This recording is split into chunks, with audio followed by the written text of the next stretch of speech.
mong mahuhuli si Hisoka gamit lang ang kamay mo! At sa kabilang banda naman, sa nagiliyak na blue corner ng ring, dumating na rin! Si Fighter Hisoka! Sariwa pa sa mga alaanan natin ang fatal showdown nila ni Castro kung saan siya ang nagputi! May record siyang 9-3 kapag nanalo siya katapatan niya ang mga floor master. Kapag natalo naman, malayo-layo din ang ibabagsak niya. Pero sa lahat ng pagkakataon na tumungtong siya sa ring, hindi pa siya natatalo ni minsan. Nagpapatuloy ang ministry niya.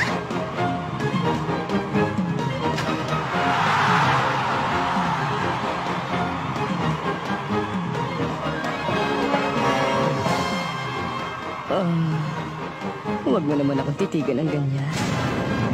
Masyado na akong nasasabik. Grabe, napakadilim ng aura niya. Gon, huwag kang magpapabaya.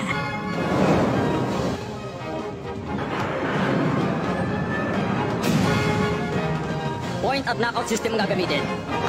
Walang time limit. Isang round lang.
Clean hit!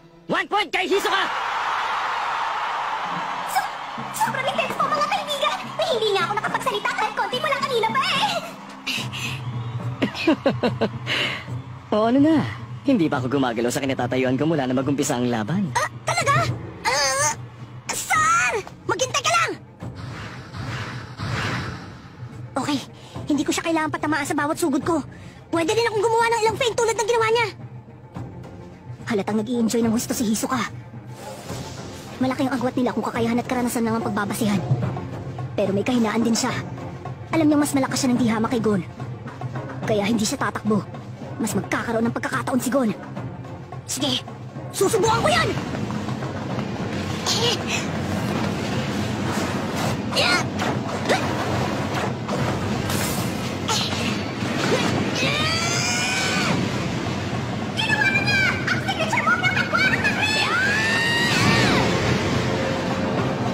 Dinurog niya yung semento para magkaroon siya ng camouflage. Nasa na. Go na!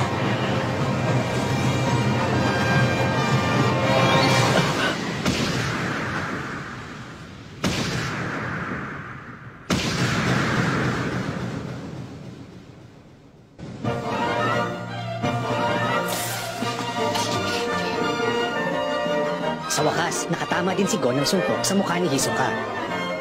May pag-asa kayang manalo si Gon sa kanya? Critical hit! 2 points kay Gon! Bumaliktad na ang sitwasyon! Nakuha na siya ng 2-1! Paano hiligay ang ganon?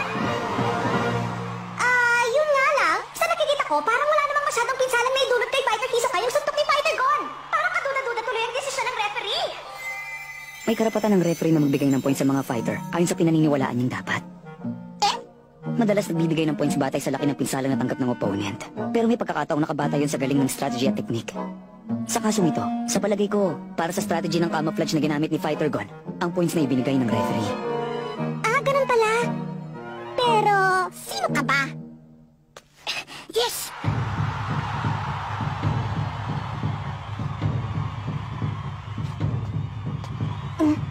Aba! Mga kaibigan, sa unang pagkakataon, gumalaw si Fighter Hisoka mula sa kinatatayuan niya! At nakangiti siya! Ano ibig sabihin nito?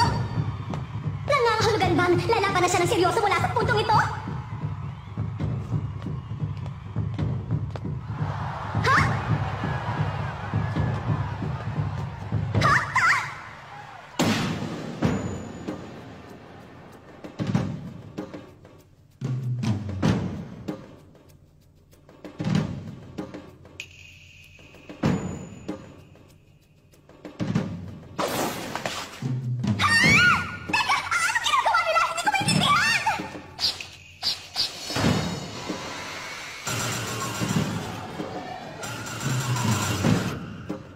Gaano kalayo na ba ang natutunan mo tungkol sa Nen?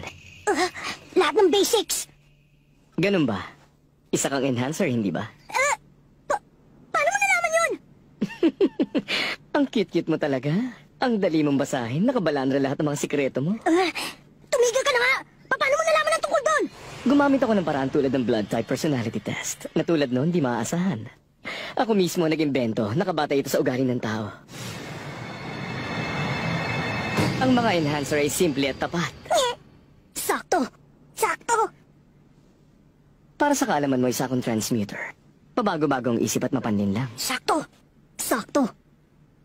Yung mga emitter, mainitin ang ulo. Mga specialist naman, di umaasa sa iba. Masyadong tensyonado naman ang mga conjurer. At mahilig makipagdebate ang mga manipulator. Compatible tayo dahil naaakit tayo sa magkasalungat na ugali natin. Pwede tayong maging malapit sa isa't isa. Pero mag-iingat ka dahil pabago-bago ang utak at disposisyon ng mga tulad kong transmuter.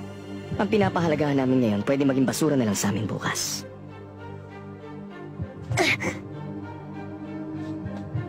Kaya naman...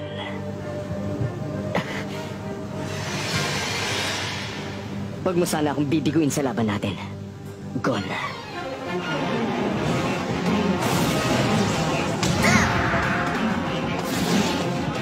Ang bilis!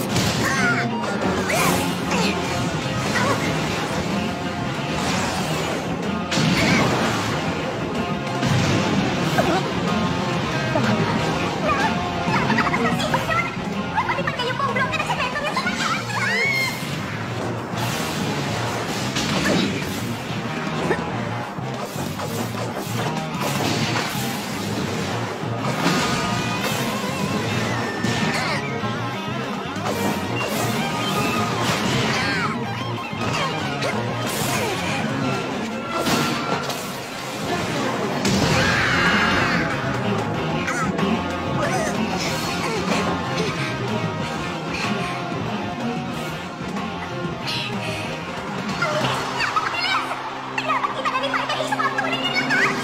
Critical hit yon!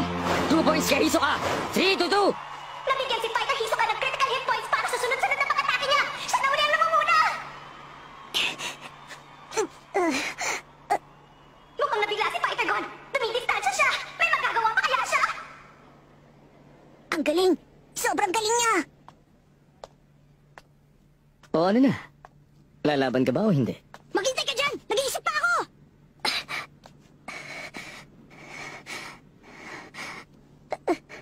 Sa bilis niya, halos hindi na masundan ang mata ko. Lalong hindi makahabol yung katawan ko. Kapag nagpatuloy ang ganito, yari na ako. Ganon? Sige, okay lang. Kung ayaw mo lumapit, pipilitin na lang kitang pumunta rito.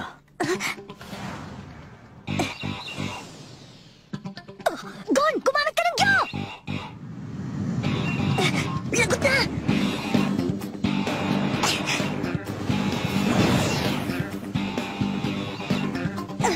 Hindi ikaw ang nagdidikta ng laban na to. Naiintindihan mo ba yun?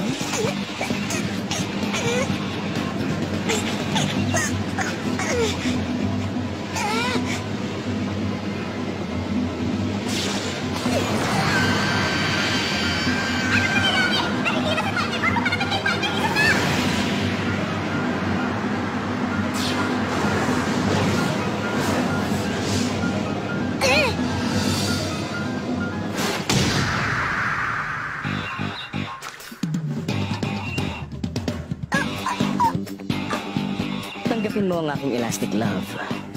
Mas kilala sa tawag na bungee gum. Kumahaba tumiiksi, dumidikit at natatanggal. Ayon sa maging pasya ko. Ayon sa maibigan ko. Hindi ka na makakatakas sa akin ngayon.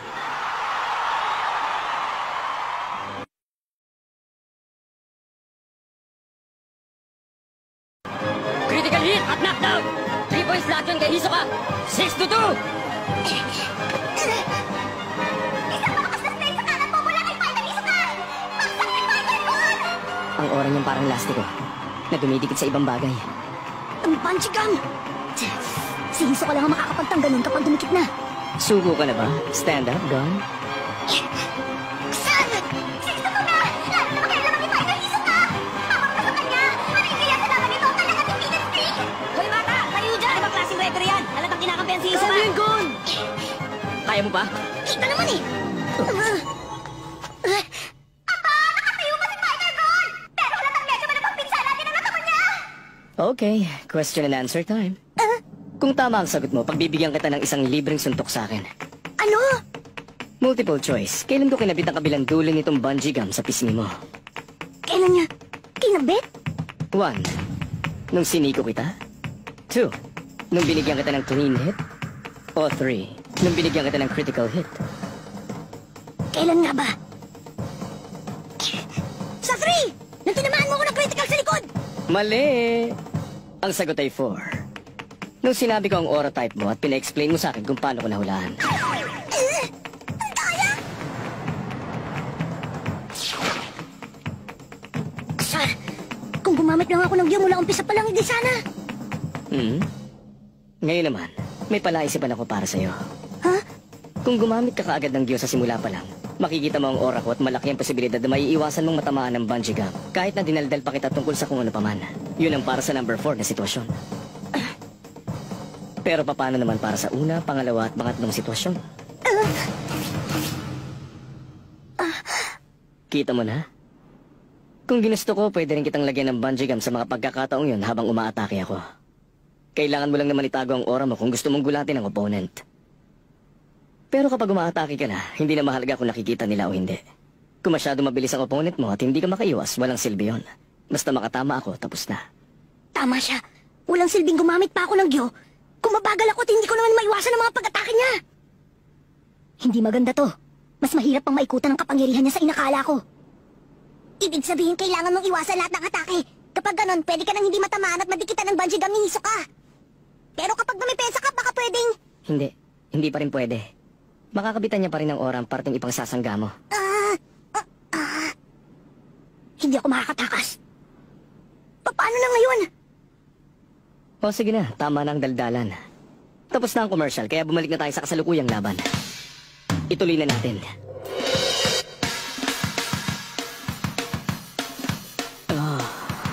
Hindi ako pwedeng tumakas. Lalapit ako!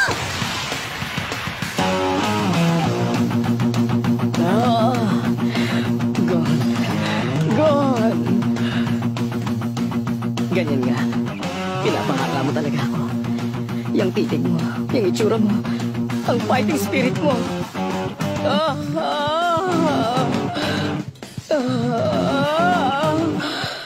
Nasasabik na talaga akong durugin ka.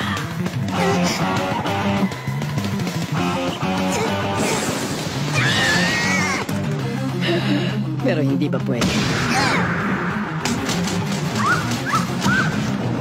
Sige pa, sige pa. Hanggang sa hindi ko na matiis na durugin ka. Kapag nahilog na, hanggang maabot mo ang tugatog ng iyong potensyal, kailangan magtiis.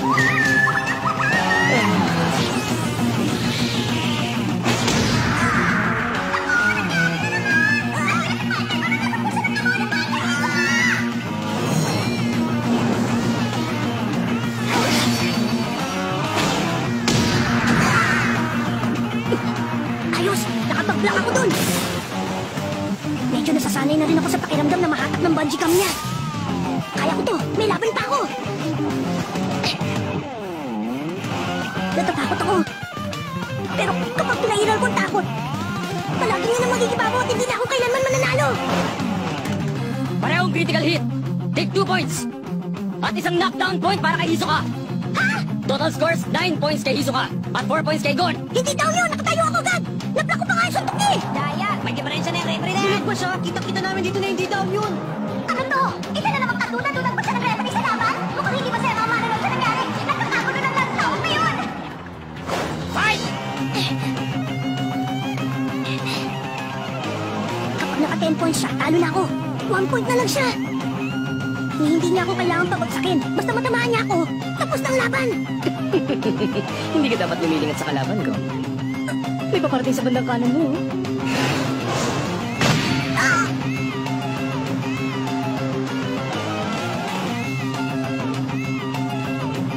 Ay, naku, sorry. Ang ibig ko sabihin sa kanan ko pala, hindi sa'yo. Knockdown! 2 points kay Hisoka. 11-4. Ang panalo by TKO, si Hisoka.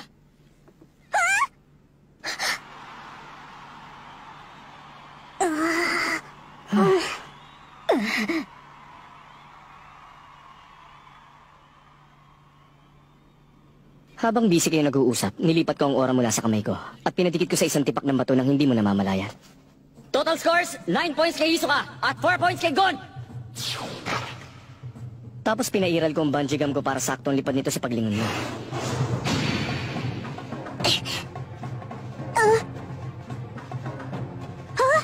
Talagang tapos na? Malaki ang inunlad mo. Pero sa ngayon kulang ka pa sa karanasan. Siguro pagkatapos sa mga 10 laban pa, magkakaroon ka na ng magandang pag-asa laban sa akin. Yun ay kung mangyayari ang laban natin dito sa Heaven's Arena, baka yun ang mangyari. Pero yun nga lang, hindi na tayo ulit maglalaban dito. Sa susunod, maglalaban tayo ng totohanan kung saan walang mga patakaran na pipigil sa atin. Kung saan buhay na natin na nakataya.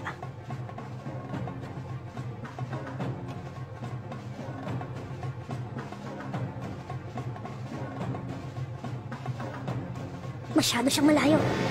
Pero hindi siya imposibleng maabot. Kailangan ko pa ng karagdagang training para mahanap ang lakas na makakatalo kay Hisoka.